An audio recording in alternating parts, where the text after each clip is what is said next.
In the spirit of the holidays, it seems as though the Pacers continue to be haunted by the ghosts of their past, what could have been, as well as the present, but hopefully not the long-term future. The Pacers are 6-22 with the second worst record in the Eastern Conference. They also have the league's worst offense currently. We're here to answer questions about both of those topics. Is the standard still the standard, as was emphasized at Media Day? Should it be? Also, we're going to look both backward and forward at the draft, or at least general draft strategy, while talking about basketball more broadly and a whole bunch of other stuff sourced from my monthly mailbag proceedings at a great website called patreon.com/basketball. She wrote, my favorite basketball talker / writer, Samson Folk, is here once again to mailbag with me. Samson, how are you doing in your regular now role as Pacers freelancer? Doing okay. It's a lot worse when the Raptors. Did you think that RJ Barrett would be the difference between the number 2 half-court offense and the worst in the NBA? Don't look any further. Just describe it to Mr. RJ Barrett.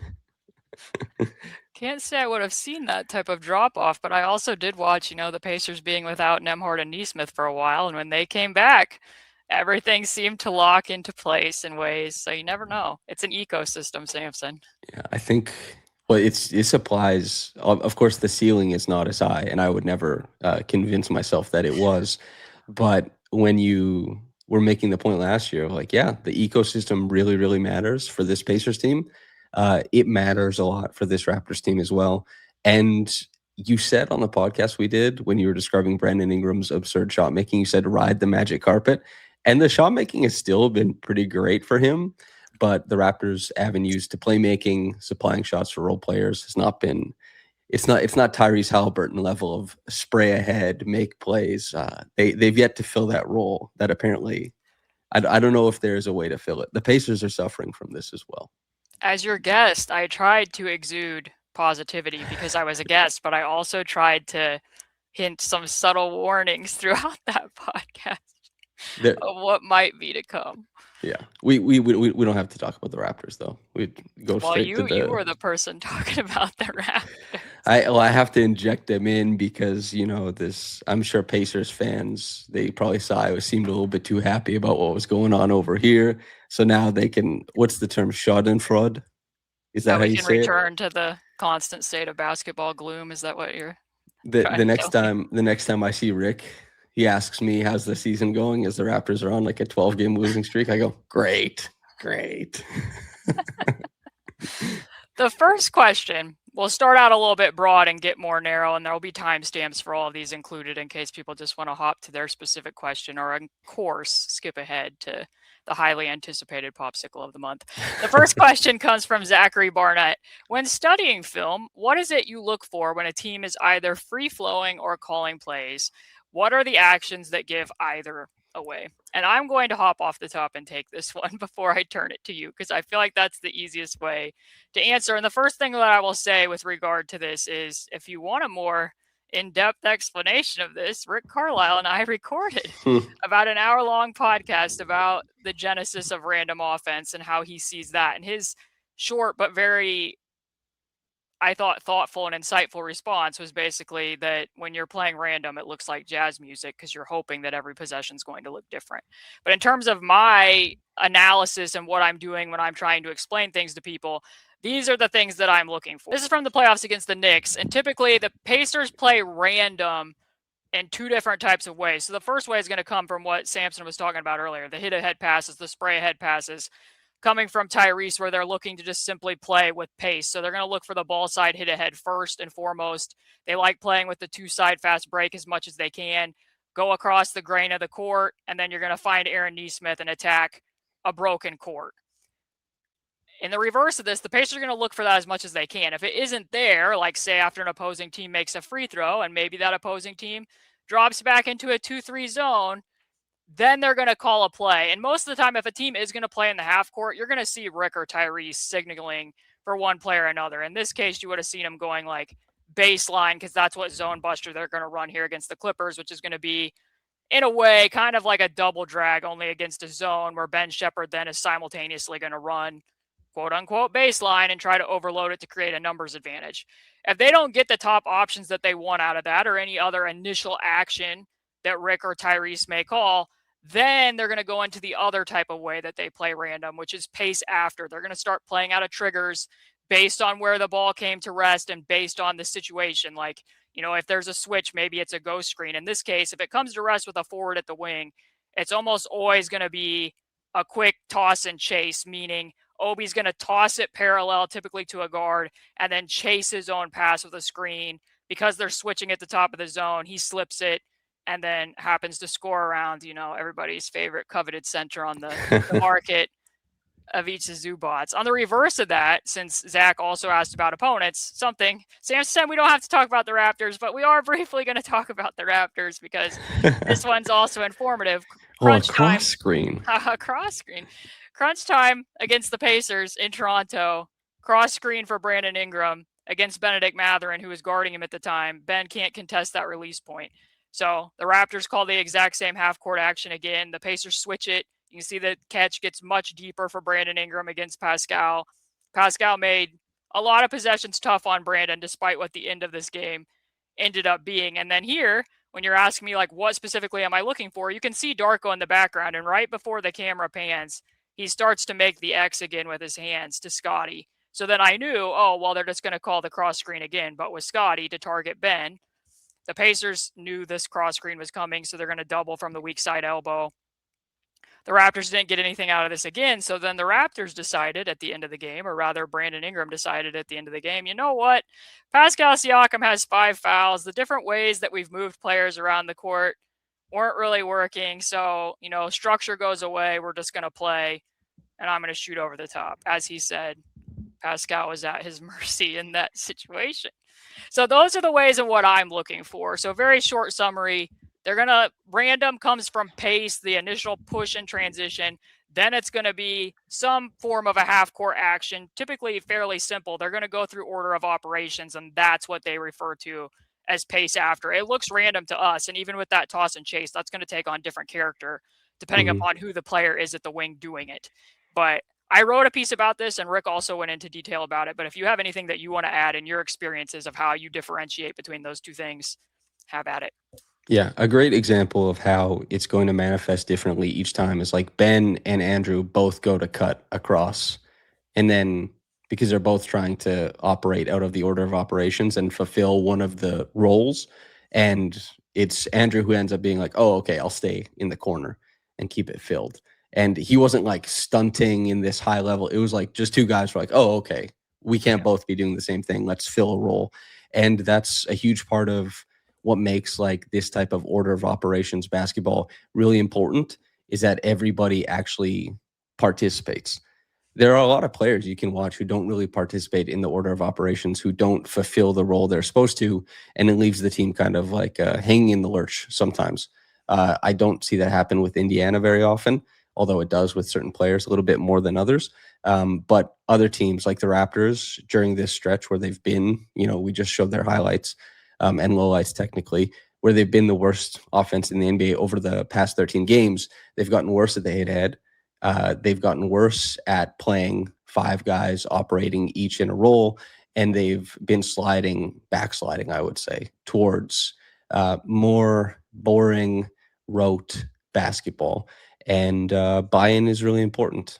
It's talent and shot making, of course, is really important, as we're going to discuss with the Pacers.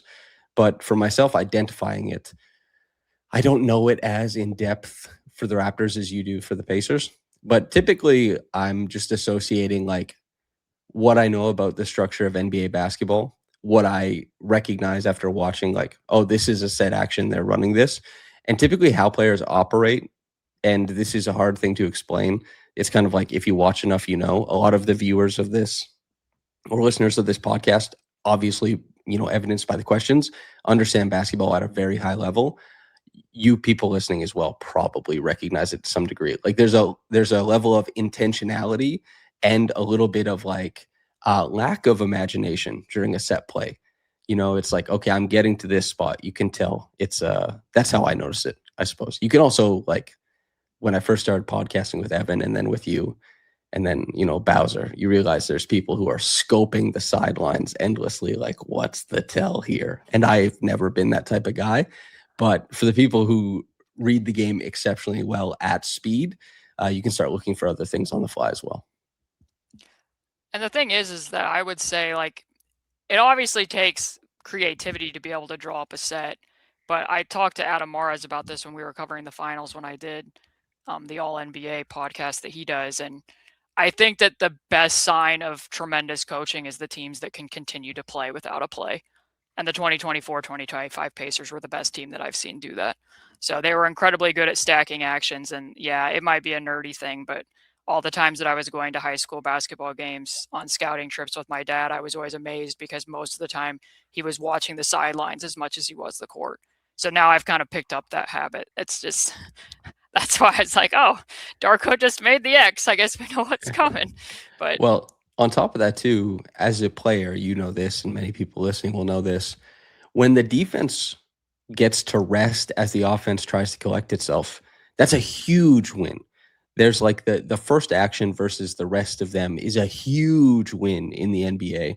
And the Pacers, obviously, as you say, stacking actions and the lack of hesitancy to go to them, that's what makes them more dangerous throughout the full level of the shot clock, at least when we were looking at the fully healthy Pacers. yeah. Yeah.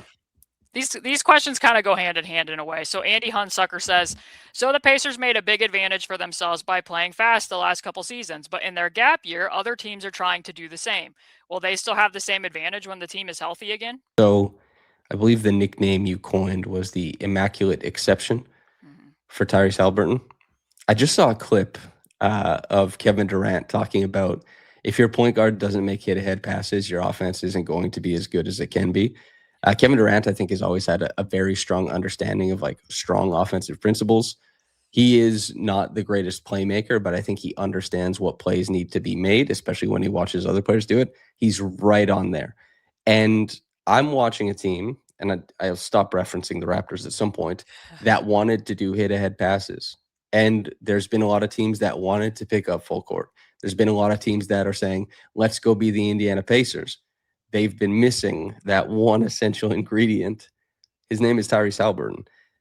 That, it's what I talked to Joe Mazzulla about, is how do you measure what you're asking your players to do, what is a worthy trend league-wide, and what are their actual skill sets? Because Tyrese Haliburton, it's part of why he receives like the quote-unquote slander, is because what he does on the court constantly looks so doable. It looks so inherent to him. And then you put someone in his position and be like, sort through all of these reads and make the decision in 0.3 seconds, see where it lands you. And for many people, it's probably 4 or 5 more turnovers a game. It's probably 7 or 8 less advantages given. And that calculus, because the highest correlation between good offense this season is probably your turnover rate, which is crazy as it is, and you need some good shooting to go along with it. But that kind of stuff, Tyrese just mowing down reads constantly with the efficiency unseen to me before. That is how the Pacers keep that advantage, because he's the reason they pursued that advantage. You have talked about this before. The push and pull of Rick versus Tyrese you thought might be long, when in reality it was very short. As soon as he appeared, Rick said, okay, there's the advantage. It's that guy.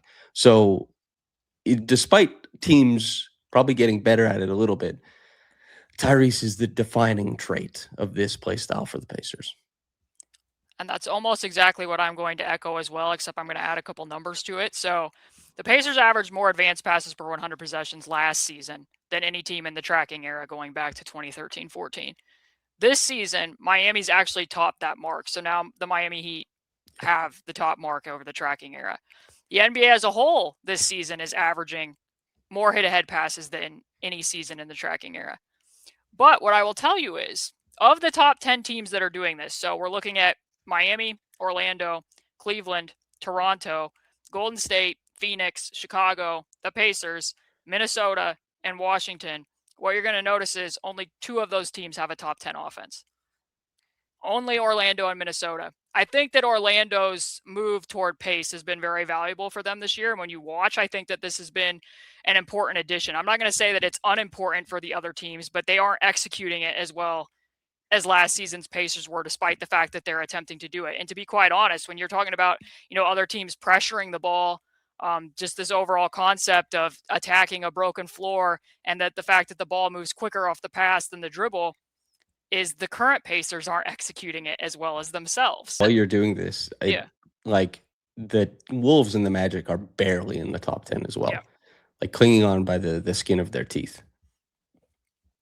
So when we talk about the method in their fastness, and again, looking for that ball side hit ahead pass, this is positionalist. This is the Eastern Conference Finals against the Celtics. Tyrese is able to advance it to Andrew Nembhard, who becomes the punch and spray guy to look for, a big advantage in this case, being Miles running from rim to rim, but also having Aaron and Obi. Aaron sprinting to that corner, Obi filling at half court, trying to create potentially a double closeout situation. Now you can see a very definite difference when the Indiana Pacers are doing this, because look at Dylan Brooks in Phoenix, face guarding Andrew Nembhard the same way that Tyrese oftentimes gets guarded. But look where the ball has to go. It doesn't get to go to Andrew Nembhard's version of Andrew Nembhard. It goes to Jeremiah Robinson Earl, who now isn't on the team anymore, but also isn't a ball handler. Same thing here. Andrew can't even get the ball, and now you're looking at Jarris Walker becoming a point guard. And watch the shot clock in this situation. Until Andrew gets the ball back, you're clear down to 15 seconds versus the second round of the playoffs of the Cavs when Tyrese was off ball in the corner. Look how many actions they're going to get. They already got away. They got flip. Now they're getting veer. Now they're getting a version of stack where Miles is going to seal under the rim. Obi's getting a wide open corner three with 9 seconds on the clock, and Tyrese never even touched the ball. So there's not a lot of teams that have the caliber of primary and secondary ball handler that Andrew gets to be when Tyrese is on the court to get you that type of tempo in the half court, but also those punch and spray decision-making opportunities. Because you said we weren't going to talk about the Raptors again, but you're correct in that they're not doing this as much anymore, in part because I don't think they have the personnel to trust every person on the court to be making those types of decisions. So even if the rest of the league is doing this, and I understand why they are, because again, like what Kevin Durant said, there are advantages to the ball moving faster off the pass than the dribble. Although I will say it's very hard not to turn the ball over while you're doing this, which is why the Pacers, again, were very unique last year and have been decent at that aspect of it this year. But they themselves aren't even executing it as well. It's hard.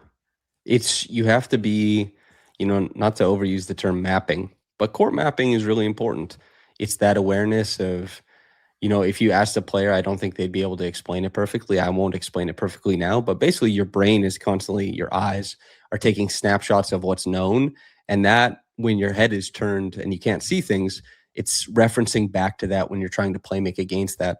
And Tyrese's ability to, sometimes he has the ball pitched ahead of him, collects and throws, yes, but to catch in that snapshot, he references that he took, 2 seconds or a second earlier, turn around, immediately place all the players on the court and be like, I'm going to throw this pass about this hard. These players are moving with this momentum. And to read all of that and to, print out an answer that he's happy with and then to execute it, that's the big advantage. Yeah, it's tough. He's the immaculate exception. Now we will turn our attention toward the NBA draft. First, looking back at the 2023 NBA draft via this question from Jeff Hasser. So he says, in the 2023 NBA draft, the Pacers seem to have the option of three similar power forwards / small forwards in Bilal Coulibaly, Jarris Walker, and Taylor Hendricks. Coulibaly may have shown the most so far, but none of the three have established themselves in their young careers. Knowing what you know now about this current Pacer team in terms of play style and current roster, who of those three would you say have been the best fit for this team going forward? Hendricks' skill set seems very pluggable, but has the smallest sample of play. Coulibaly has the highest ceiling, but also probably is the most awkward fit. Walker is probably one of the best fits, but obviously his struggles have been well documented this year.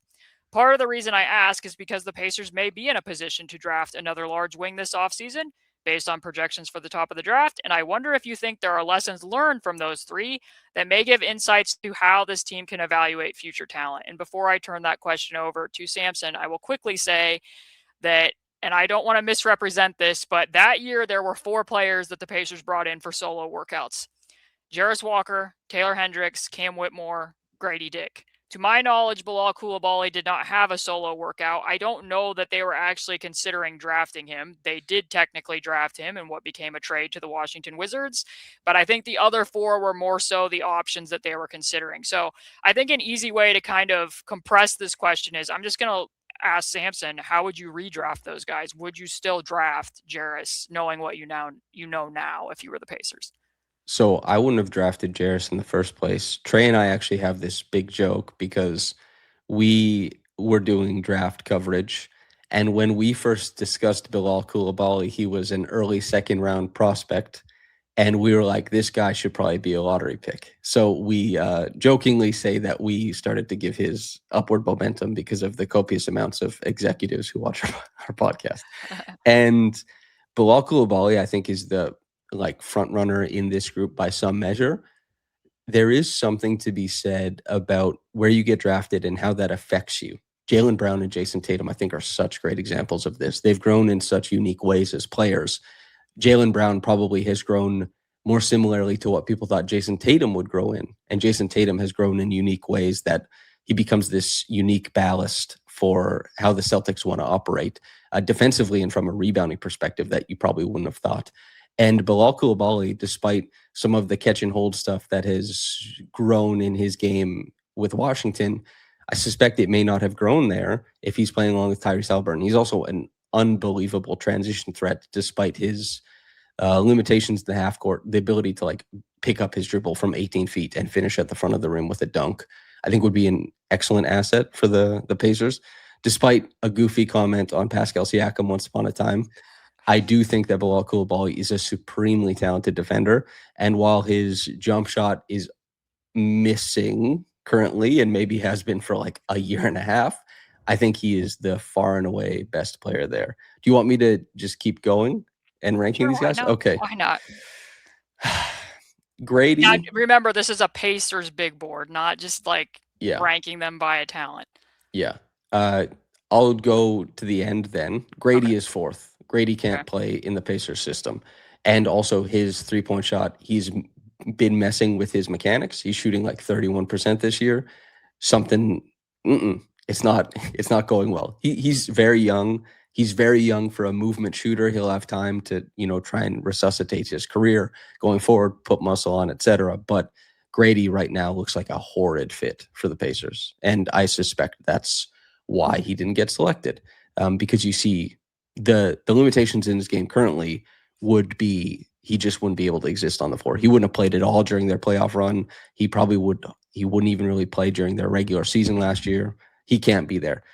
Taylor Hendricks is probably number 2 for me. As Jeff mentions, the most pluggable. He does have the lowest amount of volume, but Taylor is capable of doing like a few different things. And I think that probably fits a little bit better with what the Pacers want to do. Now, Jarris, I think ideally could fit what the Pacers want to do. But again, I'm learning this with Grady and the Raptors is that, the prospect scout can have these huge, massive indicators, and it just might not show up at the league level, or maybe not even during their rookie contract. More and more, we see players, it's their second and third contract where they really realize who they are. The depth of talent and the need to be put in proper roles at the NBA is really, paramount right now in the league. And Jarris, that limitation of the bring up ball handler stuff, the lack of ability to ground himself and use the power of his size against smaller players when Pacers are a team that derives so many mismatches because of, especially when Tyrese is back, punch middle, back out. Look at I believe I just did a podcast with Jack Quantrill. He described it as the backwash around Tyrese's drive. Like there's an advantage there. Jarris's inability to like input himself as a scorer in those roles. You look at Obi Toppin, who doesn't have the same concerns as Jarris, but has a couple of them, has fit in great to score the ball and to figure it out. So I would go, Coulibaly, Hendricks, Jarris, Grady for this Pacers team. So as a quick rundown of what my thinking was at the time, which people can go read. I wrote pieces about all 4 of these players, not Coulibaly, but the other 4. Cam Whitmore, I had concerns because I felt he was incredibly redundant with Bennedict Mathurin. And while I normally would say, well, you can play multiple guards or forwards, like iron sharpens iron, figure out which one you want. You can move one of them later. In this case, because of what the two of their limitations were, it kind of made me worry that they were going to cannibalize each other too much. And also, after watching, Ben's progress in terms of playmaking, perhaps when you're asking me what lessons from the draft you might have learned, that one might have informed there. Taylor Hendricks, I liked a lot. The problem that I saw with Taylor is what Samson and I were just talking about with regard to the Pacers and playing fast, is that he struggled in college with playing after plays broke down. His feel was very low in that regard and connecting one action to the next, and I wondered how that would play. Jarris's in that regard was actually better. I felt like his read and overall feel for the court was higher. And at the time when I profiled him, which people can go back and look at, and Adam Spinella and I did a very long podcast on Jarris and Taylor, we both saw Jarris developing more as a 4-5 than a 3-4. So I wrote about the disconnect between his physicality and his physique back then. And to me, I thought it's less damaging if he's a 4-5. And these are not completely similar players, but if he's operating like a Draymond Green within the offense, I don't think that this stuff is magnified as much as it is now when he's playing, especially this season, anywhere from 1, 2, 3, and rarely as much 4-5. He's not played 5 at all, which for reasons that I now understand. But also, I guess, like when I'm re-looking at my own draft insights, Houston's defensive scheme is so hyper aggressive, requires so many pre-rotations. It was so different than what the Pacers did. It took longer for Jarris to adapt to it. But more than anything, and really quick, I'm just going to show a few clips of what's, you and I did in-depth work on a lot of the Jarris stuff last month that really hasn't changed, and people can go back and look at that if they'd like to. But these types of things didn't pop for me on the prospect film. So he's not even on the court here. This is late against the Sixers. They're running Bennedict Mathurin off of staggered Iverson screens. Pascal's going to go over there and set the screen over the top to try to get an empty pick and roll. What you're going to notice is Joel Embiid was basically not guarding anybody in this game. This is why Jay Huff launched 11 three-point attempts. He was really playing a lot of one-man zone in the paint. So that prevents Ben from getting very deep. Also, you're going to notice how Ben moved there a little bit that we're going to get to later. Nothing comes out of that empty pick and roll. So when the Pacers tried to run this again, slightly after this, they ran this multiple times. They kept moving the pieces around. So Ben comes off the Iverson screens again. And this time they're like, okay, we're not going to send Pascal because that's going to put the two, top perimeter defenders in action together. Plus Embiid can't roam as much. If Embiid is the empty side pick and roll screener, and then they had Ethan Thompson instead run a step up screen from the baseline when they reversed at middle. So that's how they're moving the pieces. And you're probably wondering, like, who cares? This has nothing to do with Jarris. It does, because when Jarris comes into the game on the next possession, you could tell they still didn't like that because Embiid was still helping off of Jay Huff on the empty side pick and roll and cluttering that driving lane. So they make another adjustment where this time Tony Bradley's staying middle. That's going to be a boomerang pass from Ben to Andrew. That's the telltale sign. Also, Ethan Thompson is not standing at the low block, so they don't intend to ghost him. Watch Ethan Thompson and Jarris. He has to tell Jarris where to move. That was supposed to be an empty screen from Jarris to Ben, but there's no time for it because Ben was dribbling in place, and then Jarris has to go to the opposite corner. And now there's 9 seconds left, and the ball has just now broken the arc. Similarly, defensively, I don't always quite understand these types of things. Like, that's you. You got to pick up the ball at the wing. And then when the ball comes off the rim, like just going over your head and there's no like aggressiveness on the glass. So long story short, I wasn't necessarily probably as familiar with Houston's playbook as I needed to be when you're just trying to cram and watch as many games as possible to know that type of stuff might have been present. And to be honest, I didn't point out in the draft profile that I wrote about these motor issues that have been very prevalent through Jarris's first 3 seasons. So I guess, Jeff, to answer from my perspective, what I would say is it's probably not enough to be an armchair draft analyst when you're selecting people. I think being able to put scouts in those gyms and not only be looking at what's going on in the court, but what's going on in the bench and having soft skills and asking people questions matters as much as watching as much game film as possible. And that's probably where I'll leave that. But if you want to answer in respect to that, feel free to. I know a few different types of scouts, as do you.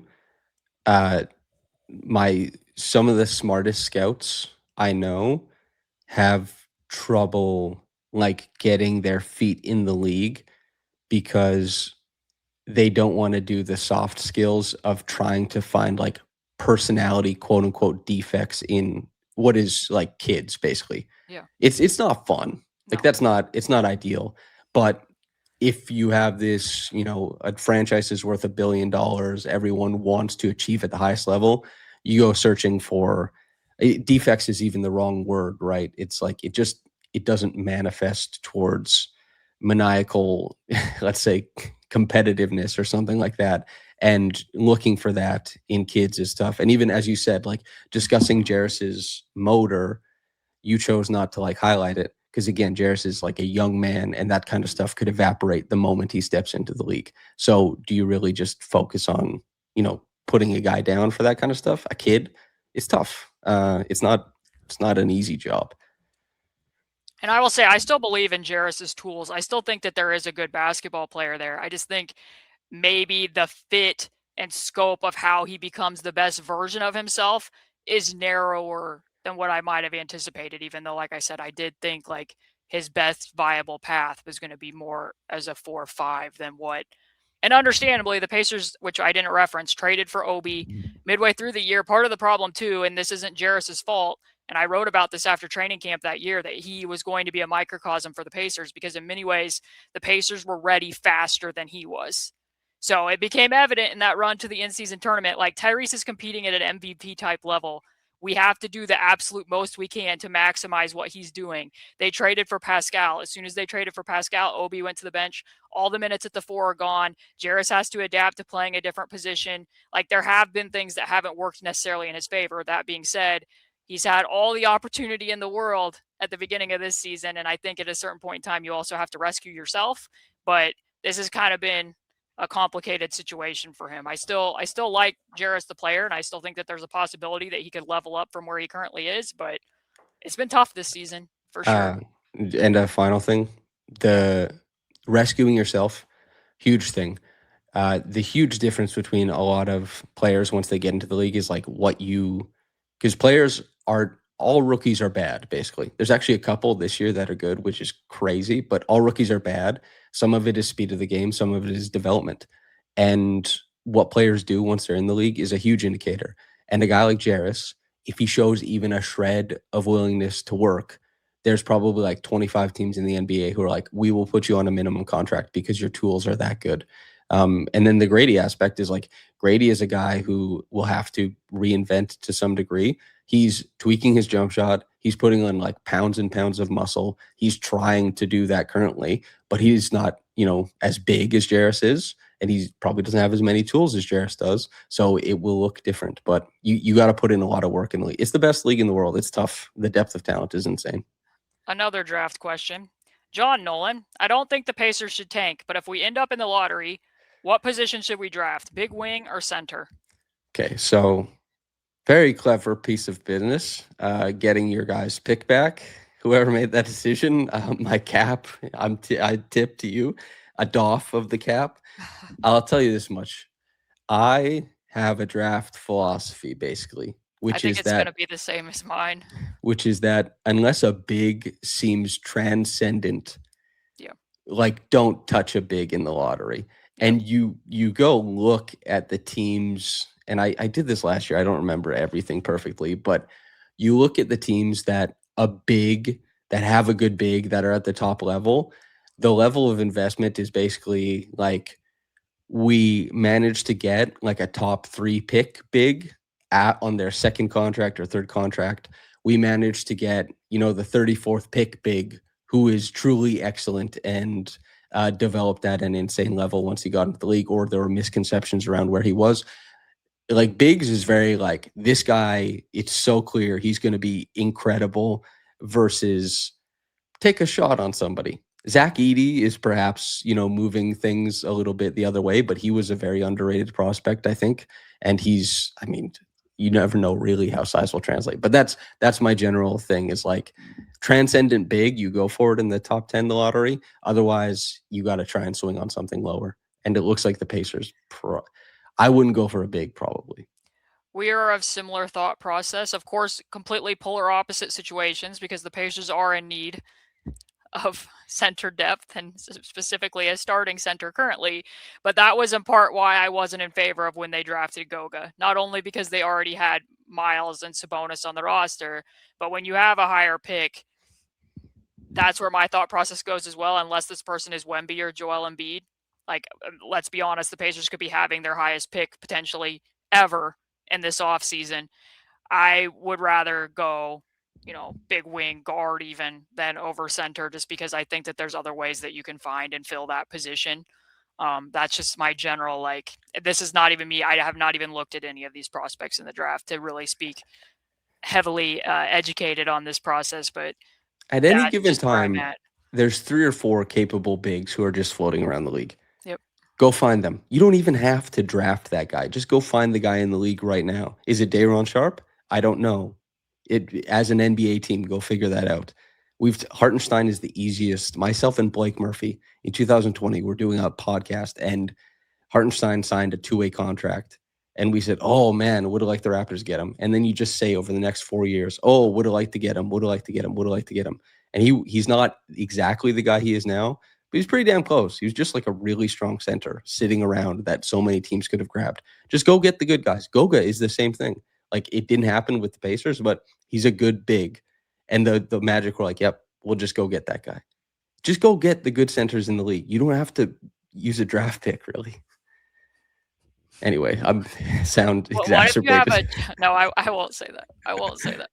We'll move on to the next question. I would have regretted what I was going to say. So, Nick Griffin, thanks for your service during this trying Pacer campaign. I'll try to be as concise as possible with this question. I would like to know how much stock you put into a player's age in regard to their future development. For context, I specifically wonder in regards to how you view Bennedict Mathurin as a potential long-term fit. It seems as though the Pacers have made up their mind that, when healthy, Nembhard and Nesmith are the 2-3 starters, barring something unforeseen. What worries me about that is with some of the strides Ben has made in his time here, combined with his competitive drive, he may still be a much better player and fit at age 25, 26 than what Nembhard and Nesmith are presently. There are tons of examples of players taking leaps a bit later in their career, as well as players who are the same player at 22, 23 that they are the rest of their career. Sorry for the novel. I will shut up and listen now. Thanks again. Okay, so there's an interesting thing here. We have a friend, his name is PD Webb, who wrote about the idea of pre-drafting, which was players who are really young and you see a development curve for them that maybe other teams don't, and so just go in a year early and pick them. Give them some sort of indication. And Ben Mathurin was actually one of the guys he wrote about as a pre-draft. Like, there's a lot of talent that could manifest. Boy, was PD correct. Like, Ben Mathurin drips talent. And so much so that nobody ever questions his talent. Like, hey, wow, you're a really strong pull-up shooter. Hey, wow, you have unbelievable physical talents. Hey, wow, you're able to, finish through contact, draw contact, get to the line. So many things that just, if you want to be a star guard, these are non-negotiable. You must have like a bevy of talents in these pools or whatever. And so much of it is like, now, how do you comport to the system? And that kind of stuff is really tough for development because there are copious amounts of guards around the league that are dripping with talent, probably not as much as Mathurin, but dripping with talent and are having a tough time fitting in. And so they go to a bunch of different places. And this is why it's like second and third contract thing is they're like, okay, I'm finally going to accept a role where I will really, really shine. Andrew Wiggins is like such a good example of this. He immediately becomes one of the best two-way wings when he's like, I will embrace that role. And it looked funky because he did it. His first year was on a Warriors team that was going nowhere. And then guess what? The next year, he's absolutely essential in fitting the middle of their lineup for a championship. And Mathurin has so much, but there are almost the same way that his talents are non-negotiable. There are some holes in his playmaking that are so hard to look past, and it's so hard to fit that into not only the Pacers scheme, but the NBA, I guess, trend at large of playmaking. that you wonder how it all goes forward. And the only thing I can see is like a big break in some of how Mathurin, goes through possessions and what he wants to do. And I don't really know how to, I guess, navigate that from like an analysis standpoint, because he deserves a lot of love for what he's able to do. But if you're going to scale him upwards, project, etc., the passing thing is just like such a sticking point.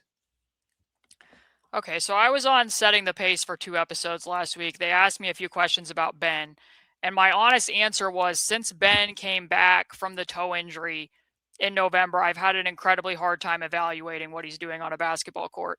And I've mentioned it on Twitter several times that I don't think he looks 100%, to the point where reporters went and asked him at practice if this is still being an issue. And his quote was, "I would say it's still a problem, but I'm a problem solver. I find solutions. I'm able to stand on my 2 feet. It means I'm ready to go. It's a blessing to be able to play basketball every day."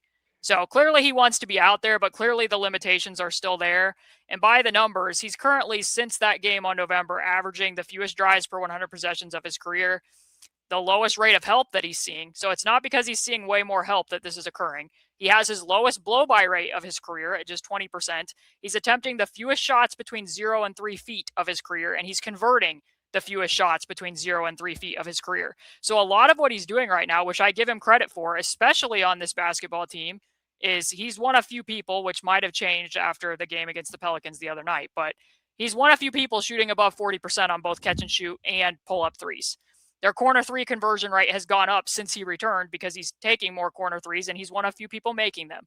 But a lot of what he's doing is very dependent on shot making, both within 2-point range and from 3-point range, because the toe thing, to my eye, has had a dramatic impact on who and what he can do as a driver. So when I'm watching him in this season with a different context, it's making it harder for me to tell what all progress has he actually made, because like, I know people got mad at me when I did this about Tyrese last year. Well, guess what? Tyrese really was hurt, and people were questioning me when I said this on Setting the Pace, and then they went to practice and Ben himself said, yeah, it's still a problem. I'll let Samson look at this, because to me, what's always stood out as really special about Ben is his ability to decelerate, particularly in transition, his ability to anchor his feet and to still be able to get to a second thrust move. This is what you're going to be currently seeing right now.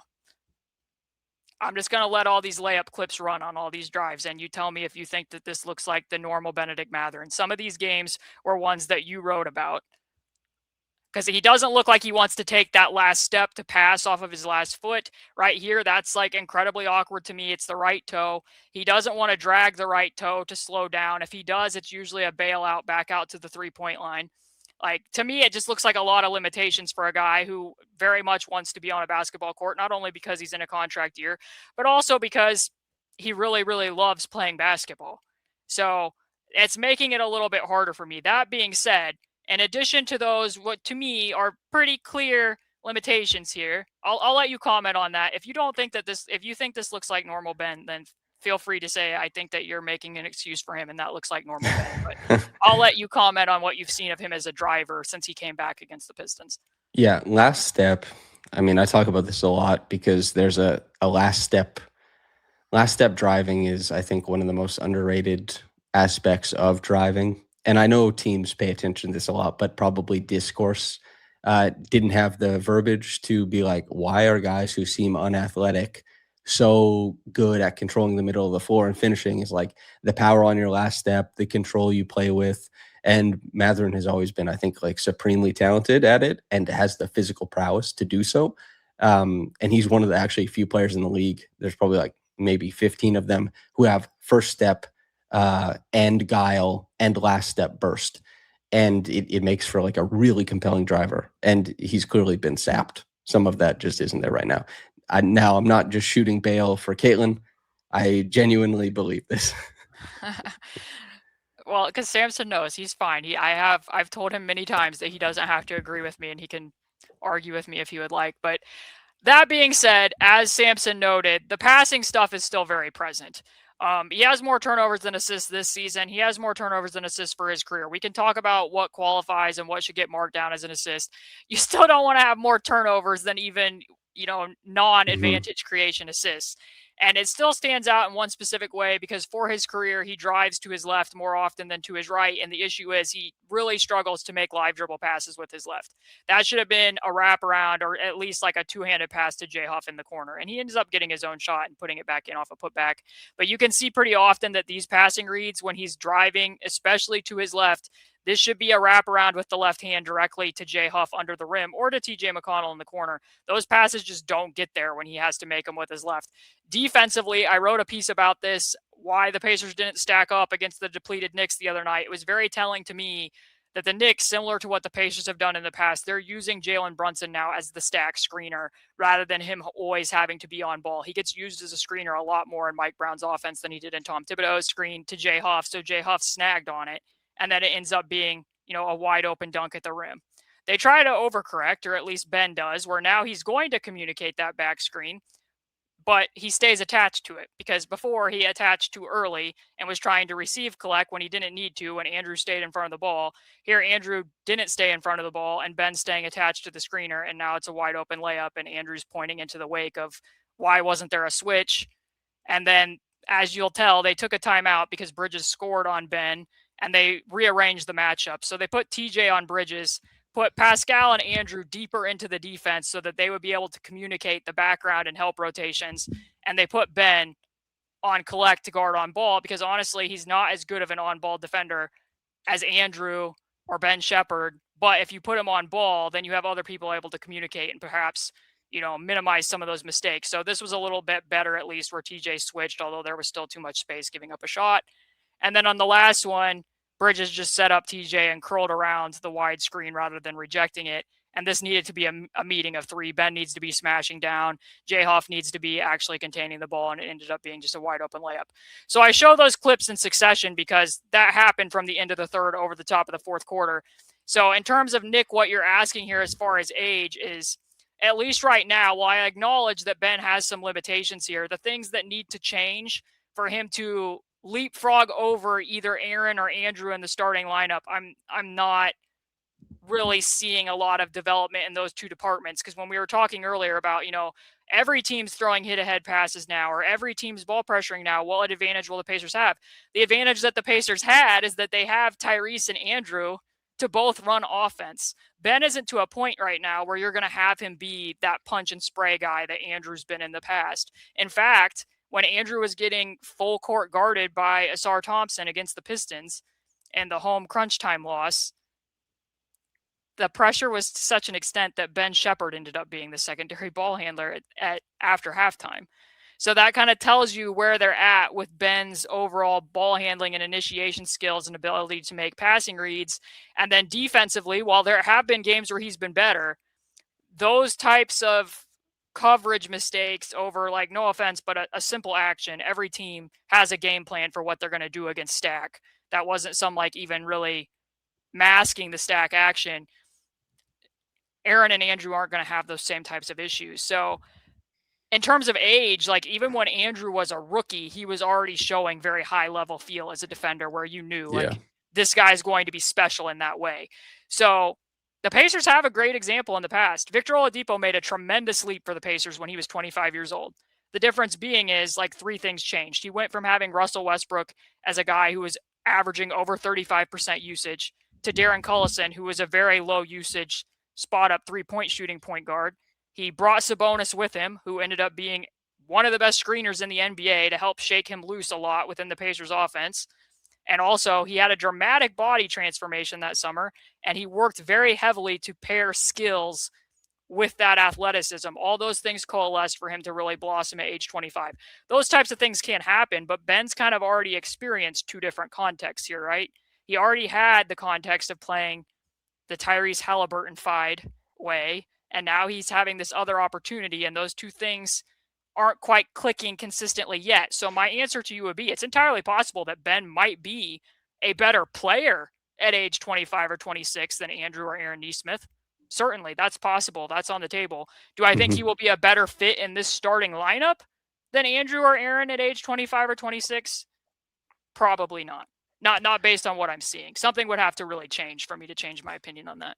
And that's both, it's a little bit lower on Ben as a player in the future, but also it speaks to, a strong belief in both Nemhard and Neesmith, who are great players. And the big thing here is like when we're talking a lot of development in this podcast, is that, it's not as if the Pacers haven't been good and Ben is flashing all of this and you wonder like, oh, what does it look like in the right context? And some of this is like, yes, it's hyper specific to the Pacers, but some of this is just, this is just defensive cues. This is, offensive cues. When I did that big piece on Mathurin last year, it was like, wow, there's literally no live dribble passing. He is encumbered by this need to bring the ball to two, survey, and make a look, which robs flow from the offense, which really hampers his ability to, be a lead guard rather than just like maybe an off the bench guy who, if he's going for 30 tonight, you go from, 21 minutes to like 29 or 30. And all these things, he's already played on a finals team where you would think some of this stuff, if it were to be ironed out, would have during that process because he did get minutes and it didn't really get ironed out. So it doesn't mean he's, forsaken as a player. He's very talented. Yeah. He's a good player. It just means those questions about projection and development are either a little easier or a little harder to answer depending on your perspective. And it also doesn't mean that there's no place for Ben entirely on this team Mm-hmm. and that there isn't a fit for the things that he does, or a need rather for the things that he does. It just means that within the context, the ecosystem of that starting lineup, I can't make a compelling case for him to eventually be a starter over those other two unless something would really have to change for me to alter my opinion on that based on just what I'm seeing now. I can give another good example. We'll go back to Toronto again. A Canadian two guard who was defined by rote playmaking reads and a lack of imagination, but a burly driving game. And RJ was nowhere near as talented a pull-up shooter or even a driver as Mathurin. But the big development that RJ made was quick decisions, playing within flow, and upgrading his on-the-move playmaking. And all of that has kind of made him it has started to transcend some of his weaknesses in his ability to fit into how NBA teams play offense. And that's just changes he made as a top 3 pick. I think it's also changes in how Darko runs offense versus how Tom Thibodeau runs offense. Well, that is a meaningful and one Rick too. is baking these things in to the offense that's here. So that's actually true because that's in a lot of the conversations I've had with RJ. He's dripping with and listen, RJ, you can, if you ever hear this, you can combat this, but to my perspective, dripping in contempt for the way he had to play under Tom Thibodeau. But I don't know, not.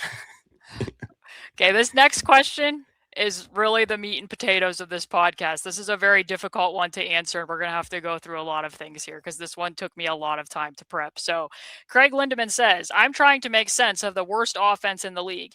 2 stats that jump off the page to me are last in field goal percentage in the restricted area and last in field goal percentage on corner threes. The quote unquote process stats seem okay. Still covering lots of ground, playing with pace, and passing the ball at a high level per tracking stats. So what's the deal? Is it just a quote unquote make or miss league? Is it about who is taking those shots?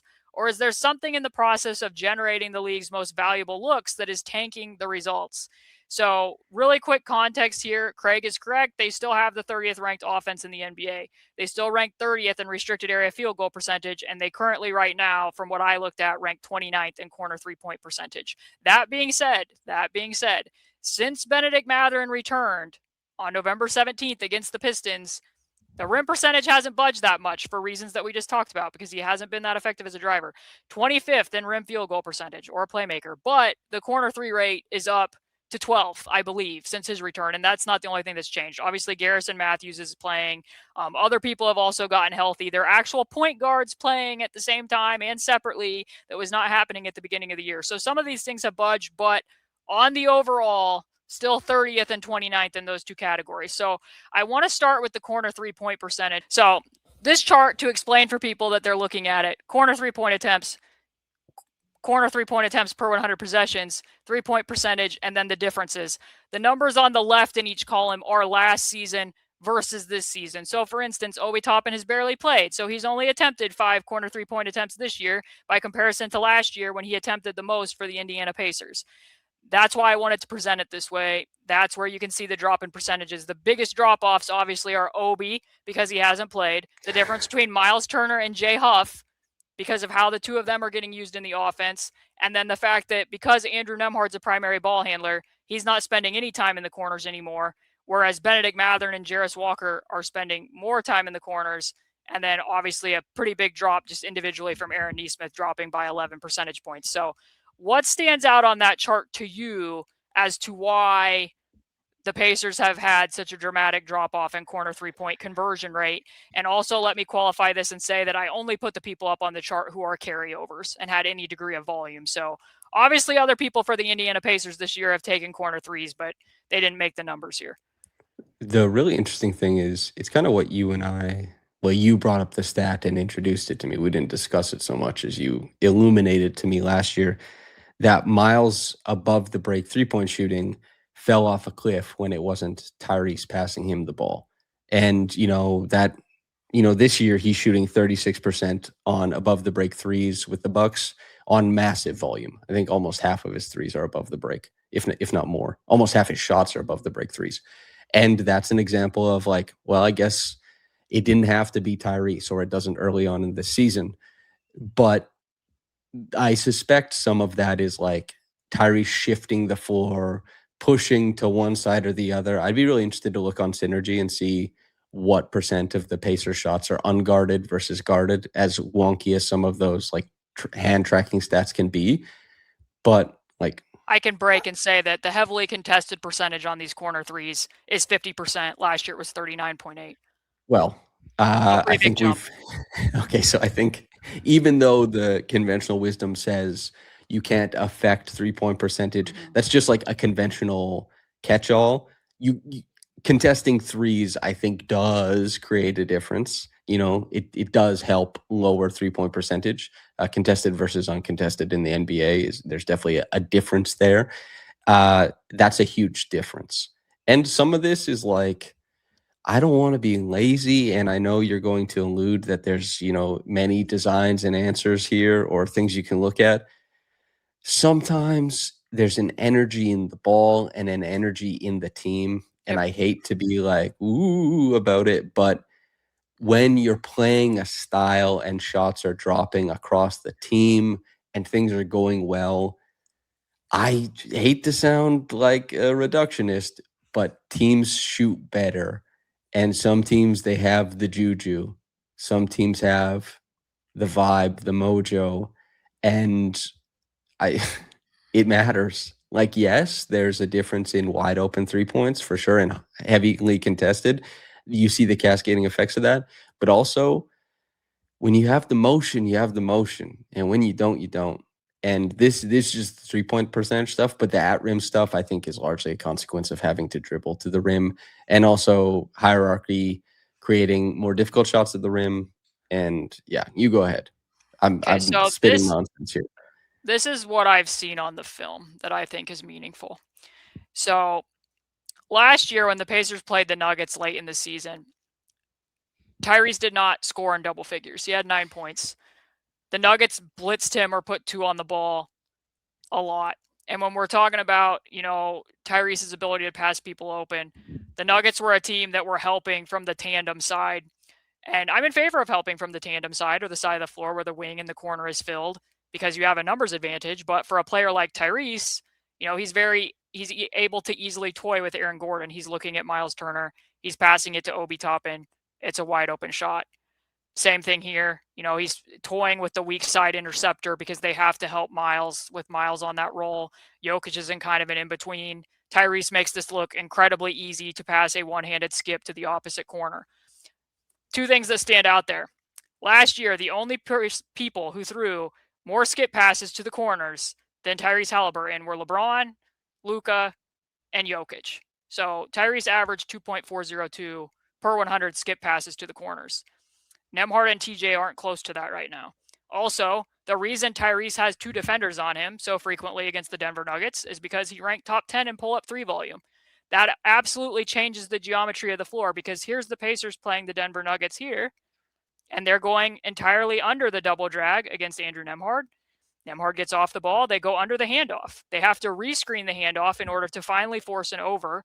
And to Nemhard's credit, he stayed with it, kept fighting. But did anybody ever need to help off the corners in any of those situations? Jokic stayed in the paint the entire possession, didn't really guard anybody, and he makes the pull up too. But that's the change when you get to have Tyrese on ball versus when you don't have Tyrese on ball. And that doesn't mean that Andrew isn't a good passer. I think that he is, but more manipulation is even required when you're not actively moving those people within So the defense. the rudimentary stats that I have access to, relative, like it's not genius sports, but the Pacers went from, I think, like the 80th percentile last year in getting, quote unquote, the defense to commit to pick and roll possessions, and they're, I think, like around the 35th or 36th percentile this year. And I don't know how exactly to explain those stats. There's a couple different coverages that go into it, but all this to say, like, Tyrese's gravity at the point of attack is gargantuan. And yeah, it's a big difference. And, he baits scram switches a lot. He beats the Mhm. timing of scram switches. He plays through the weak side corner better than about anybody in the NBA. So here, it changes speed. He looks off. He's looking at Jarris. He looks off. That's why Obi gets open. And again, I just want to point out, Obi's attempted 5 corner threes. He hasn't made one. Andrew's attempted a total of 5. I don't think he's made one. Like, Obi was their top corner 3-point shooter in terms of overall volume last year, and he hasn't been available to play.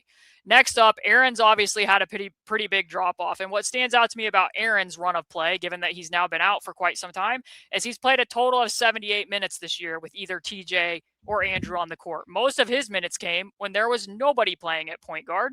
So for the numbers, he's received 2 passes to him for corner threes from Andrew Nembhard this year. He's received 1 pass to him for a corner 3 from TJ McConnell. So his shot quality is slightly lower. He's underperforming it. Last year, he massively overperformed his shot quality on corner threes. And I think part of the reason why for that, something you and I talked about during the playoff run, is because Tyrese and Andrew were both out there and Andrew was running as much pick and roll as he was, Aaron drew a lot more smaller assignments that he could shoot over the top of. That's not happening as much now because, again, ecosystem type things. So here, Jarris is playing point guard. The ball never touches the paint. Statistically, paint touch threes are much higher quality points per shot shots than shots where nobody touches the paint. And he's being contested by Kristaps Porzingis because Porzingis did not stay attached to Isaiah Jackson. So that's a 7'4" person contesting him, whereas last year it was a lot of guards. So that's kind of what I see as the difference with Aaron. And then as far as the center spot goes, something that I've noticed with Jay Huff a lot is teams do not guard Jay Huff. Again, this is why he had 11 3-point attempts against the Philadelphia 76ers. That isn't completely uncommon for a lot of stretch bigs. The idea that in the pick and roll that a lot of times bigs are staying attached to the popper rather than stopping the drive, I don't think really matches the reality of things. More often it's that stretch bigs are taking advantage of taking wide open shots to an extent. It's been more exaggerated for Jay, and especially in the overall spacing context for the Pacers. So the Pacers are running a lot of sets to get him moving into the corner to try to get Embiid out of the paint. So that means that his shots in the corner aren't standstill in the way that most of Miles's were last year. It's requiring him to actually go out there and move or backpedal. I didn't fully understand why they ran that against Denver when he was being cross-matched by Bruce Brown, but they're even doing it there against the cross-match. So the shot difficulty is a little bit more for him. And then also the other thing that I would point out is when they run 1-4 flat and Miles got to shoot out of a standstill, oftentimes Jay isn't on the court. It will be Isaiah Jackson. And if Isaiah Jackson's on the court, Isaiah Jackson's taking the dunker spot. Sometimes the reads aren't what you want. OG Anunoby loves to ambush from the strong side corner. That pass needed to go to Pascal. It didn't. Now there's a big in the rim, in addition to 2 ball handlers, because nobody stayed attached to Bennedict Mathurin as the screener. Samson will remember this play. We're bringing up the Toronto Raptors again because finally Jay Huff was in on one of those 1-4 flat plays, but he is in the weak side corner, which means that Jakob Poeltl is just saying, oh, well, I will switch on to TJ McConnell in the dunker spot. So this isn't really having that much effect, and that's why Jakob Poeltl was totally ready and positioned to time up Pascal's spin to the opposite side of the rim, when last year that's not where Miles would have been. Miles was always in the strong side corner, so that defenders who aren't OG Anunoby, when the ball comes, like watch Czar, he steps back towards Miles because that's what the tendency is to do most often in the strong side corner, unless you're a heavy peel switch team. So then Andrew gets to get all the way to the rim, because there's not a big standing in the paint. The rim protector is a guard because it's Aaron Nesmith. Again, the geometry of the floor has changed, and that accounts not only for why, Jay he's not spending much time in the corner unless they're deliberately moving him there. And also just who they can play in those corners has changed because of who else is on the roster and what types of bigs they're playing at times, which then has an effect on what the rim field goal percentage is, because there Andrew got all the way to the rim and finished over a secondary rim protector who is a guard, versus against the Knicks, he's seeing like 3 defenders because, oh, by the way, Tyrese Haliburton isn't the screener anymore either. So nobody's having to stay attached to him in the gap. So all of these things have coalesced into a worse corner 3-point percentage. However, I will say, because Ben is a starter now, Ben spends more times in the corners than he did last year when he was a 6th man off the bench, and Ben has been very good shooting from the corners. Jarris has been respectable from the corner, so those two have actually at least seen somewhat of an uptick. So this has gotten better from when they were playing with 0-point guards who could make any plays and whatever, but still overall for the season, there's a reason why they went and signed Garrison Matthews. They just haven't had people who could shoot the ball. You got to hit shots. And that's the great thing about your explanation right there, is that you can watch basketball, and sometimes it really can just be like you're watching and you think, man, you just need to hit shots. But then you can take a closer look and see like how closely aligned it is to a chess game at points in time. And then, you really have to move players around the court and make things happen in order to hit shots.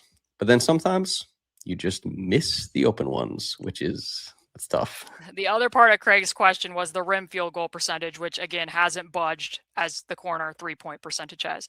So the chart for that one, these numbers are very small. The people who have been impacted most here, Aaron Nesmith, Jarris Walker, Bennedict Mathurin mainly. And then also, while Isaiah's technically doing better by comparison to last year, that is a very, very bad conversion rate at the center position. Isaiah currently ranks in the 39th percentile amongst bigs. Nesmith is 2nd percentile. Walker is 10th percentile. Mathurin is 9th percentile.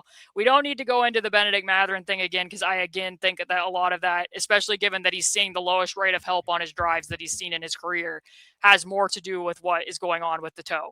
The Jarris Walker thing we're not going to talk about heavily here either, because Samson and I already did an entire long extended film breakdown on last month's mailbag about the ongoing, balance issues, disconnect between physicality, physique, that if people want to go back and look at that, they can. I will say that with both Aaron and Jarris, a big thing that's going to show up here is that they're having to do way more self-creation off the dribble than what they were doing last year in the roles that they had. So their shot quality is much lower. What else have you noticed about why you think the rim percentage might be as low as it is? I think it is the 2 strongest links, obviously. Well, the 3 strongest links is the lack of, and I know they're still a decent team at hitting ahead, but that's important. Is hit aheads, playing fast, getting to the rim before the team is loaded up. Obviously, the difference without Tyrese there is really important. The hierarchy that creates the difference in who has to dribble to get to the rim, who has to create to get to the rim.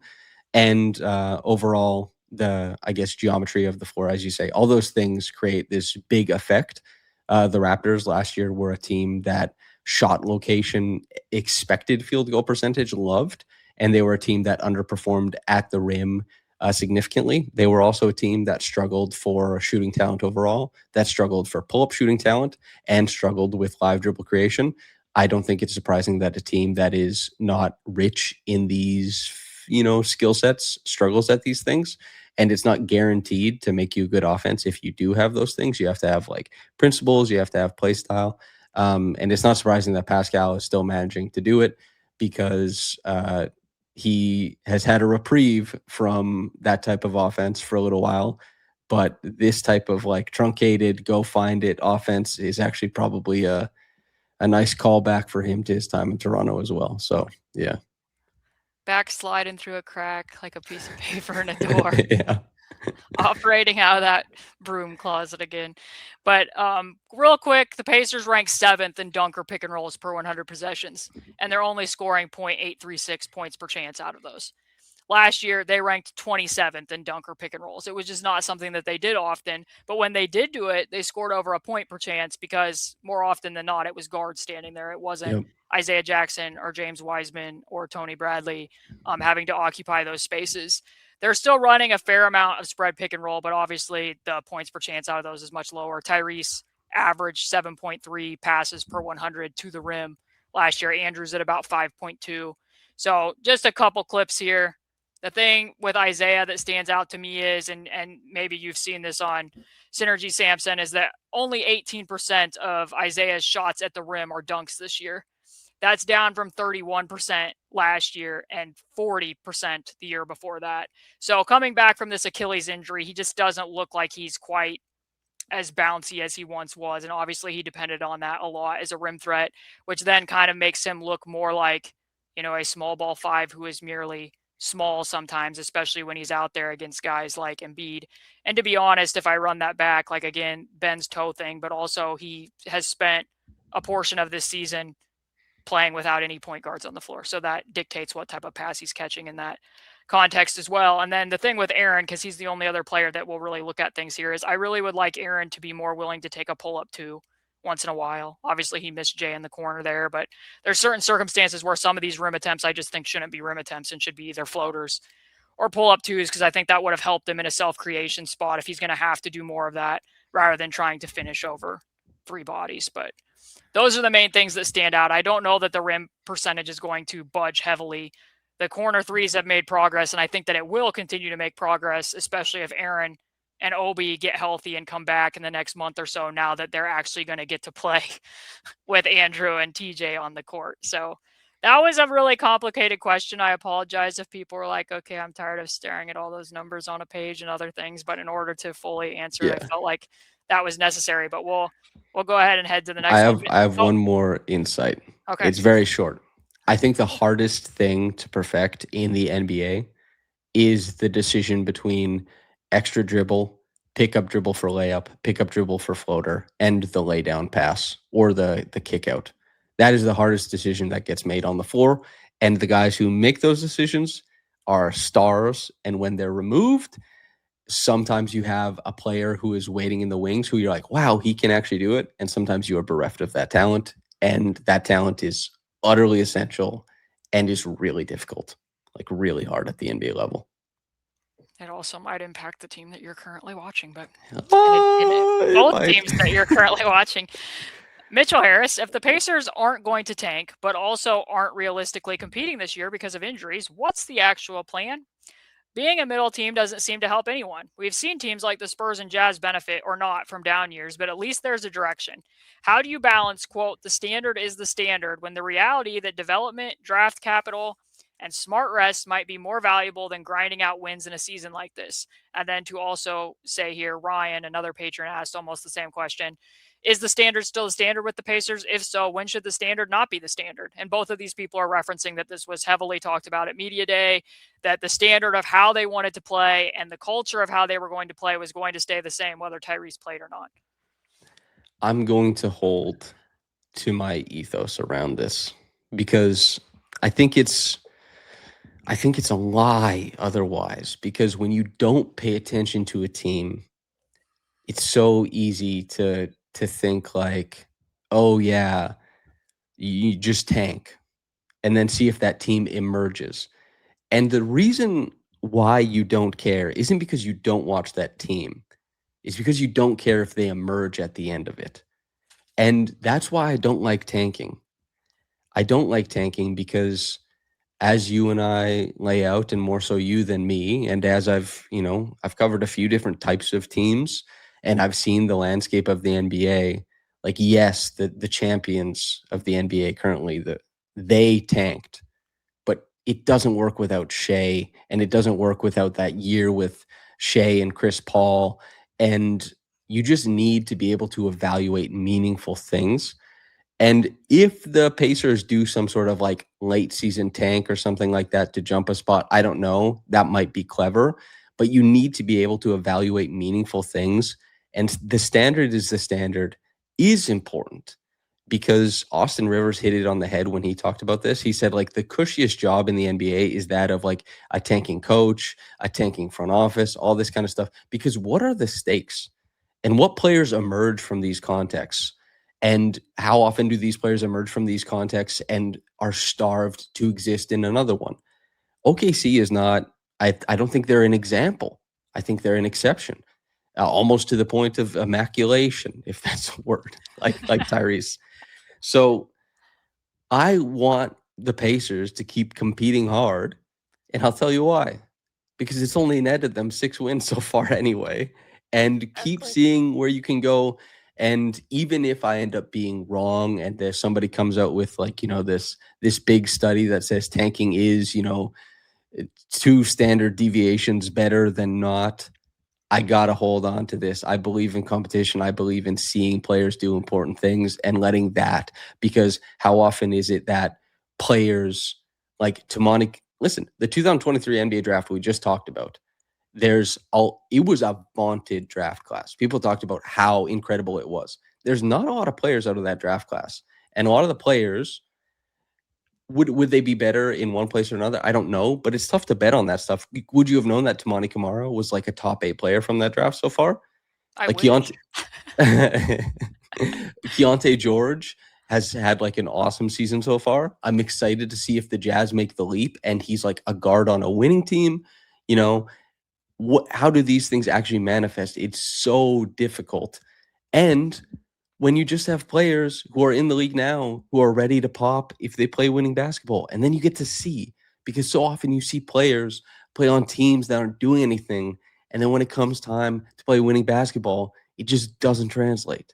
It's hooey. It's hooey, Caitlin.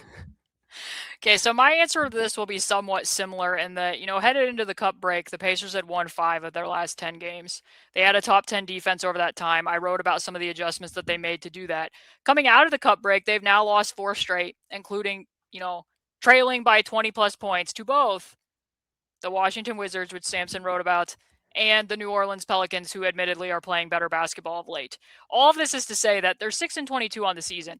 There's 54 games left. If they got back to playing 500 like they were headed into the cup break, and Aaron's healthy and Obi comes back and is healthy, and they play just 500 basketball, which I think is what probably most people would have anticipated if this team wouldn't have blown up on arrival, that hey, they could maybe be 500 or just below 500. Even if that happens, they're going to finish with a 33-49 record, which means in the Eastern Conference last year, they would have been just ahead of the Raptors. They would have finished in 10th. If they finish in 10th, and this is what I keep trying to reinforce for everybody, the Dallas Mavericks finished 10th last year, and they selected Cooper Flagg. The year before that, the Atlanta Hawks finished 10th, and they had the number 1 overall pick. The last 3 seasons, the Utah Jazz, the Detroit Pistons did not even pick in the top 3, and they had the worst record. Now, obviously, the Pistons have come out of this. They're number 1 in the East right now. But just because you start pulling people and pulling a bunch of tank shenanigans doesn't mean that you're getting a top 3 pick. Now, I will say that there does need to be a balance to this, because I won't be opposed if late in the season, because let me tell you, Samson, the absolute worst thing that could happen to this basketball team, amongst many terrible things that have happened, is if Pascal Siakam sustains a significant injury. So that is going to need to be monitored. And to be frank, there's been games this year. They were, within 14 or 15 points of the Cavs in the fourth quarter. And guess who came out with like 8 minutes to play and didn't play anymore? Pascal Siakam. So I think that they're going to have to watch that. And in past seasons, they did. And years where they were quote unquote rebuilding, they sat pretty much all their veteran players, which back then would have been like Miles Turner, Brogdon, TJ Warren when he was weeks, not months, whatever that situation was. Mm-hmm. They pulled people. So I do think at the end of the year, if it continues like it is now, that would probably need to be a consideration for no other reason than to preserve Pascal to come back and play with this basketball team. But until then, as Samson pointed out, they're playing the way that they are, and they're 6-22 right now. So I don't really think that there has to be some extensive tank strategy implemented currently based on what we're seeing and watching. Also, I will say that what they put out against the Washington Wizards and what the first quarter was against the New Orleans Pelicans in terms of the standard being the standard, what they expect of defense, there was some meaningful strides being made. Those strides were not visible in that game or the first half really against the Pelicans. So I still want to see that because I think it's important. Like, development still depends on playing good players. Like what we just talked about, having TJ and Andrew on the floor is important to the development of Johnny Furphy, Jarris Walker, other people that you're hoping to make strides. Because I've already seen what it looks like when there's not 2 point guards out there. It's not super helpful. And then it really is just a completely wasted season at that point. And here's the thing, playing good basketball is conducive to making good transactions. Cason Wallace on the Thunder probably has a lot more value than if he were on the Pacers. It just because they're able like you're able to mask some players' limitations and like allow their strengths to flourish, and then you trade for Emmanuel quickly and pay him a bunch of money. To me, in terms of whether there is a plan, I think that there's a very clear and direct plan here. Here's the steps of the plan. Point number 1, Pascal Siakam, do not get hurt.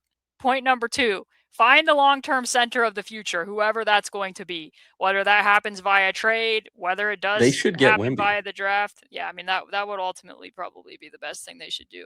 Determine who is actually part of this core moving forward, which matters with everything that we just said, and maximizing the ability for those guys to optimize themselves by playing other good players, and then run it back with your lottery pick that you have, hopefully with a healthy version of Tyrese Haliburton. To me, that's what the direction should be, and it seems like that's what the direction is. So I don't think, while it may feel rudderless and very depressing to continue watching this state of things, I think that the ship does have a direction that it's currently blowing in. It's not the most exciting. Jasmine Robinson says, do you think there's any way we can convince Tyrese to come on this podcast? He's such a student of the game, so I'd be super interested to hear how differently he's seeing the game now and how this season has been going from his perspective. Yeah, Tyrese should come on this podcast. I think he should. He has time this year, a little bit more. We should talk to Tyrese. Listen, I don't have to be part of it, but Tyrese should come on this podcast. And if you want me to be part of it so I can have more, so I can eat up his speaking time and infuriate everybody, I'm happy to do so. My answer to this is Tyrese has a new gig on Amazon Prime, so he has a lot on his plate despite the fact that he isn't playing. I will say that the times that I've heard and listened to him on podcasts, whether that was the Old Man and the Three or other guest spots that he does, he's genuinely better at podcasting than I am. He obviously knows much more about basketball and playing it at the highest possible level than I ever have. So he would be an upgrade on this podcast over me for sure. The one thing that I would say is I honestly have never asked him to be on this podcast. I haven't reached out. Rick and Jenny have been on this podcast. And the thing that was important to me about those 2 episodes is, and if I ever were to do an episode with Tyrese, what would matter to me is I would want it to be on something that was a timeless, evergreen topic. I feel like you can still, if you wanted to today, you wanted to listen to that conversation I had with Rick about his experiences, not only in coaching the Mavericks and the Pacers, but also as a player himself, that you could still go listen to that today if you wanted to. And I also don't want to put Tyrese in a position to have to come on here and be critical of his teammates. And given what the current state of play is for the Pacers, I fear that might be how he feels headed into it, is something that he would have to do. And I don't want him to have to do that, especially with him coming back to play and hopefully playing at a high level next year. And then also just, I don't want him also to have to come on here and answer like, how you doing with your rehab? Because, nobody's asked him that question. So it'd have to be something topical that I would feel that the 2 of us would be able to really dig into, that would highlight his insights and what he sees at the game. Because I do agree with you, Jasmine. I think he's incredibly good at communicating basketball, and he also really likes to talk about basketball in a way that celebrates the game rather than tearing it down. So those would all have to be considerations, but obviously he would be a massive upgrade if he decided to hop on here. Well, he's a tremendous ambassador of the game, and it's like you say, he's better at podcasting than both of us. And some people just have it all.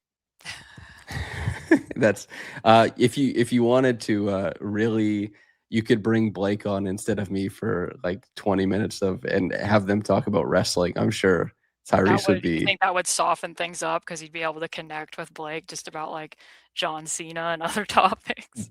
Blake, every time I see him, and I was over at his house to watch a game the other night, when I see him at the arena, he's constantly updating me because I don't watch wrestling. He's like, yeah, do you know Tyrese was doing this? I know, he does that to me too. Yeah. So Tyrese, you talked about how Wemby has, curated such a fan in myself just because of how he lives his life. Uh, Blake, Tyrese has been living the life that Blake is like, damn, that's cool as hell. Next question, Rex Harris. Is there a hope or goal for Caitlin to replace Doris Burke on ESPN? Okay, I don't think that Rex meant this way, but I do want to address and say that it is possible for more than one woman to work at these massive major media outlets. It's possible that we could both work there.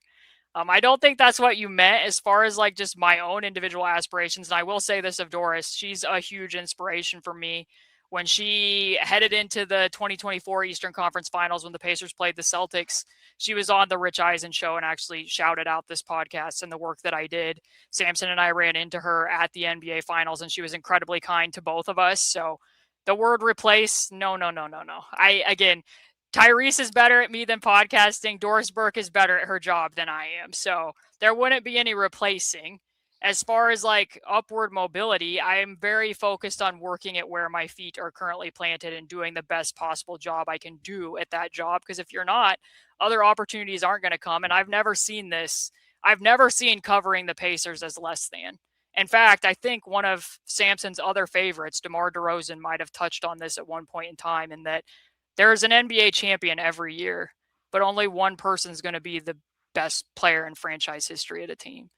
I want to do the best possible job that I can do covering in the Indiana Pacers at the level that Samson and I did it during two of the biggest playoff runs in the team's history.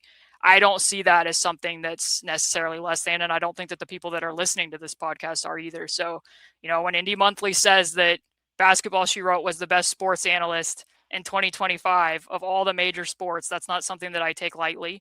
That means a lot to me. So, if other opportunities came, I would listen to them. But I'm very happy covering the Indiana Pacers as well. God, that answer was endearing.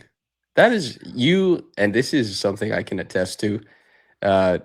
Caitlin loves Indiana. She represents it so well. And if you want to be like the greatest of all time public person doing work covering this team, if you're not already there, because I can't claim to know a bunch about the history of Indiana sports coverage or the Pacers sports coverage, I assume many people who engage with your work probably already view you as such, because you're probably, if I don't know, again, I'm making some guesses here, but completely novel in the space as far as I understand it. And yes, Doris Burke reacted to Caitlin as if she had seen Beyonce or something. She screeched. She screeched. She said, "Oh my God, I love you."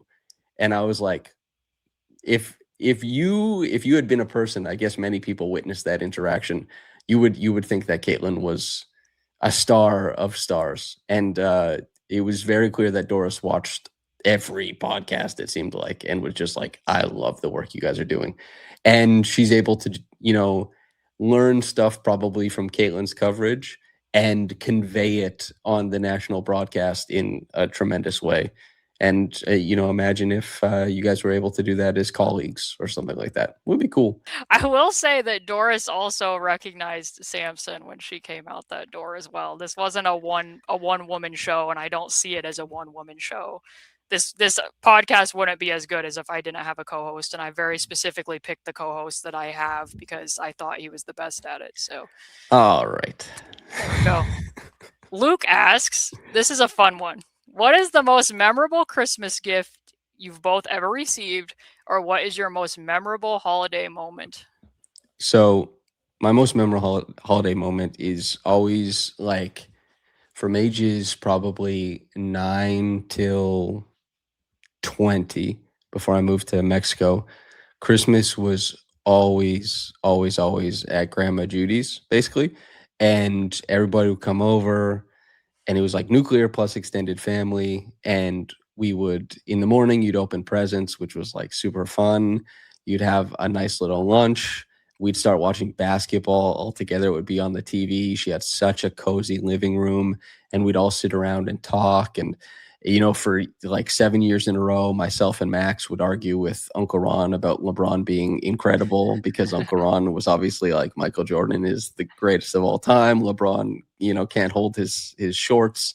And I hold that. And my grandpa Ross, he always had like these, he loved riddles and stuff like that. He'd always be mixing them in throughout the day. And then we'd break to eat some fantastic food as well. And those were always like, that's Christmas to me, really special. And the NBA is intertwined with it. And now you don't get to do that this year or Yeah, last year. How much different is Christmas in Toronto now for you? it's very different. Different in some positive ways, different in some negative ways. But life is always a mix of losing things and gaining things. And once it stops being the combination of both, you're probably getting towards the end of it. But hey, listen, nobody gets out of this game alive. You know what I mean? This got very bleak. Okay, so mine will go back to the year 2009. And Samson, you would have never experienced this, I doubt, but the first time that I ever went Black Friday shopping was almost the last time I ever went Black Friday shopping.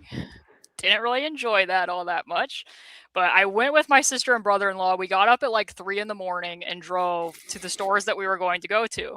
One of the stores that we went to was Target, and it was such madness in the store, Samson. It's not like this anymore. I don't go out. I don't do this anymore because I really did not enjoy it.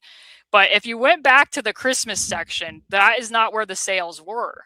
So you got like a break, a reprieve from all of the people and the madness. So we walked back to the corner and they had a flamingo on the shelf that had a Christmas hat that you could put out in your yard. It lit up. My sister loves flamingos and she was like, look, like a flamingo, we should get this. My brother-in-law was staunchly against it. He was like, that is not Christmas, like that is tacky, I don't want that at our house.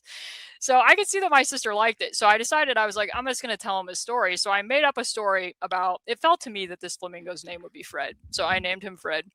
And I said that this would be Fred the Christmas flamingo. And that don't you one day, when you guys have a kid, don't you want to be able to have this flamingo and have your very own unique Christmas tradition? And he was like, now I'm starting to like, I was pulling at the heartstrings, Samson, but we did not get it that day. A couple weeks later, he goes back to the Target and buys Fred the Christmas flamingo. And they ended up taking a picture the following year, the second year that they were married, with Fred for their Christmas card. And part of the story that I told them is that it would be like the elf on the shelf, only it'd be the flamingo, and you'd give the flamingo Christmas pudding because this felt fitting to me. I don't really know why, but several years later, they have my nephew. And what do they do with my nephew on Christmas Eve? They feed this flamingo chocolate pudding because I wrote this all as a children's book and gave it to them as a gift. So I wrote the legend of Fred the Christmas flamingo, gave it to my nephew as a gift, and now on Christmas Eve they read him the story about this tacky flamingo. He still exists in their living room. It's now the year 2025. That happened in 2009. So doesn't actually happen at my house, but it's meaningful to me that that still exists and was still a tradition that they ended up taking, very unique from anybody else. That's pretty great. The creation of tradition is always fantastic. That's a nice one. Last question. I'm very curious as to where this is going to go. James, fun question. What would Caitlin give to Samson as a Christmas gift that doesn't involve rock climbing or dune? And what would Samson give to Caitlin that doesn't involve popsicles? I like that we can be boiled down entirely solely to just rock climbing, dune, and popsicles for the podcast. Okay, so my answer, I'm going first. So I gave some thought to this. I was actually Christmas shopping a week ago and happened to think of you while I was at the store. I went to a board game store. I did not buy anything while I was there, but while I was in the board game store, they had a very specialty set of lots of classic games, and they were all looked like books. Like you slid them into cases that looked like books. And one of them was Risk. And I thought, Samson loves the game Risk. And they also had an entire wall dedicated to Dungeons and Dragons and expansion packs for Dungeons and Dragons. So if I was giving Samson a gift, I would buy him one or the other of those two things And then I would write like a note that would say that if we were ever in the same city again, that I would play him at the game, because I've never played either one of those two, despite my love for strategy board games. And then as a stocking gift, I would give you a bag of smooth stones so that you could go rocks Nice. them. Hell yeah. That's very good. We both went with board games for our answer. So my answer is good health for you and your loved ones, a vacation, which I've never heard you talk about. I'd love for you to have a vacation. And then my third is a meeting with the powers that be to create a new Grim Fandango video game, or at the very least, a board game version of it. So that was my hypothetical If gift there to was you. a Grim Fandango sequel, I would spend so much time between Christmas and New Year's playing that. That makes me Yep. very happy. I haven't taken a vacation since I started this job. My only time off has been spent at hospitals or having Yeah. COVID. I take that back. My other vacation was having COVID in my bed. That's what I've done. So It's a very loose use of the term vacation. I haven't had any time off. But okay, so the last thing that I have to do before we hop out of here is the popsicle of the month. So I wanted to do the passion fruit outshine flavor that I still haven't tried, but I once again was unsuccessful at finding it. They do, however, have a brand new cherry limeade fruit blend, which I found interesting because when Samson was in Indiana, I wanted to take him to Sonic to get strawberry limeades because those are very clearly the dominant form of limeade. I don't like cherry near as much as strawberry, but I bought these anyways because I felt they felt festive because they were red and green. So that's what I bought. I gave them to various people that I know. There was 6 in the box. We all tried them, including, just to wrap this up, Fred tried the popsicle. Very You can good. tell that he's starting to fall apart a little bit in his older age. He no longer lights up, but you can see here, I think he looks pretty unimpressed with it. It's not chocolate pudding. I would say that most of us were fairly unimpressed. Strangely enough, my brother-in-law thought it was quite good. My mom was underwhelmed. My nephew did not like it, and my sister and I thought it was okay. It was not my favorite. I don't love cherry though. Samson, how do you feel about cherry limeade as a popsicle flavor? Cherry is not that great a flavor, I Thank you. don't think. There's It's many not. other forms that It didn't limeade. taste medicine-y. It didn't taste like medicine, but it's like a cherry just isn't my favorite. You would have known how good a strawberry limeade was if we would have had time to go to Sonic, but unfortunately for you, we did not. But that Yeah. wraps up the mailbag. We've done it. We've made it through. This was incredibly long. I wanted to go and try to answer the questions as thoroughly as possible because, once again, the people who support me on Patreon ask very insightful questions that make me think, make me go look and do a lot of research. Even have Samson out doing research so that he can come here and be prepared as well. And this is just my way of wanting to say thank you as always. I do as much work for these as I do because it matters to me that people support the work, especially in a season like this. So thank you once again for helping me. I hope that all of you have a happy holidays if you do celebrate the holidays. If you don't, I hope you just have a really good week doing whatever that you're planning to do. But I'll let Samson, if you have anything else that you want to say before we hop out of here, in addition to your much beloved goodbye phrase, I appreciate it. That's nothing really. Just thank you to everybody for tuning in with us. Have a happy holidays, however you take them in. Or if you don't holiday at all, whatever that is, it works perfectly fine for me. But yeah, thank you to everybody for tuning in. Make sure to subscribe over at the Basketball She Wrote Patreon. It is what powers all of this and provides, I think, the baseline of the best analysis in the NBA. And yeah, I have to go get my brother from the train station now. So perfect timing. Thank you to everybody for tuning in, whether you got into this in the morning or at night. Have a blessed day and goodbye.